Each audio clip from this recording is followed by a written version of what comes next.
इस चैप्टर 1092 के बारे में बात करेंगे जिसके स्पॉइलर आ गए हैं। पहले हम अपने प्रीवियस चैप्टर के बारे में बात कर लेते हैं कि आखिर उसमें हुआ क्या था। हमें देखने को मिला था जो मरीन्स है वो एग हेड आइलैंड पे अटैक कर देते हैं और फिर हमें वहाँ पे क्लैश देखने को मिलता है सी बीट जायंट्स और जो फॉर्मिडेबल मार्क 3 लेवल के जो पैसिफिस्टा है उनके साथ। लेकिन जो मरीन्स के वाइस एडमायरल होते हैं वो अच्छे से उन्हें टैकल कर लेते हैं और फिर हमें देखने को मिलता है जो किजारो है वो एग हेड आइलैंड पे पहुंच जाता है और फिर वो सेंटोमारू के ऊपर अटैक कर देता है जिसमें वो सेंटोमारू को नॉकआउट कर देता है। और जब चैप्टर का एंड हो रहा होता है तो हमें देखने को मिलता है जो लूफी है वो किजारो के ऊपर एक सरप्राइज अटैक कर देता है जिसे किजारो अच्छे से ब्लॉक कर लेता है। तो फिर अब हम अपने जो स्पॉइलर है 192 उसके बारे में बात करेंगे। इस चैप्टर का जो नाम है वो है the tyrant's rampage in Mariejois incident. इस चैप्टर में हमें देखने को मिलेगी बार्टोलोम्यू कुमा की वापसी इन मैरीजोइस। प्रीवियसली जब हमने कुमा को देखा था वो रेवोल्यूशनरी आर्मी के हेडक्वार्टर में होता है साबू और जो वहाँ के अदर कमांडर्स होते हैं उनके साथ, क्योंकि वो उसे रेस्क्यू करते हैं मैरीजोइस से। पर हमें देखने को मिला था चैप्टर 1072 में जो कुमा होता है वो अपनी कॉन्शियसनेस खो देता है और फिर वो अपने डेविल फ्रूट का पावर यूज करता है और वो अपने आप को टेलीपोर्ट कर लेता है मैरीजोआ में और फिर वो वहाँ पे जाके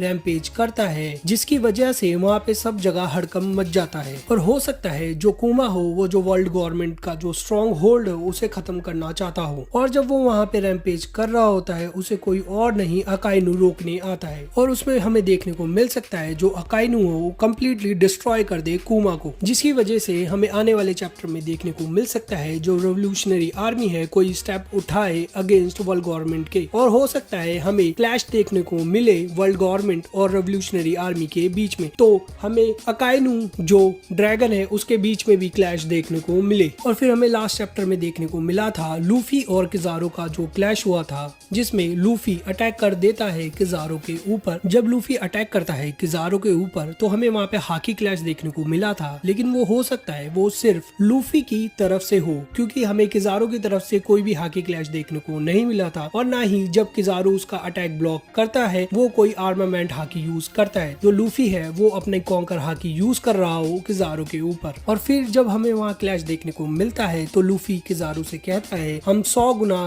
स्ट्रॉन्ग है 2 साल पहले से। और फिर हमें देखने को मिलेगा जो लूफी है अपना गियर 4 का स्नेक मैन वाली जो फॉर्म है उसको एक्टिवेट करेगा क्योंकि किजारो का जो डेविल फ्रूट है वो लाइट का है जो उसे ट्रेमेंडस स्पीड प्रोवाइड करता है, जिसकी वजह से लूफी अपना जो स्नेक मैन वाली जो फॉर्म है उसे एक्टिवेट करता है। पर मेरे को तो नहीं लगता है इससे कोई काम चलता है क्योंकि जब किजारो लूफी पे अटैक करता है तो वो उसे काउंटर नहीं कर पाता है और उसके बाद हमें देखने को मिलेगा जो लूफी है जो अपना ट्रम्प कार्ड है उसे यूज करेगा गियर 5 वाला। जब लूफी अपना गियर 5 वाला फॉर्म एक्टिवेट करता है जिसकी वजह से ड्रम ऑफ लिबरेशन है वो बजने लग जाते हैं, जिसकी वॉइस से जो एशियन रोबोट होता है ना वो एक्टिवेट हो जाता है। तो हो सकता है जो ड्रम ऑफ लिबरेशन है उसकी जो वॉइस हो वो एशियन रोबोट के लिए एक पावर सोर्स का काम करता हो। तो फिर क्वेश्चन ये आता है जब लूफी अपना कायदू वाले टाइम पे जब गियर 5 लेता है तो वो एशियन रोबोट तब क्यों एक्टिवेट नहीं हुआ और फिर ये जो एशियन रोबोट है ये 200 साल पहले क्यों एक्टिवेट हुआ था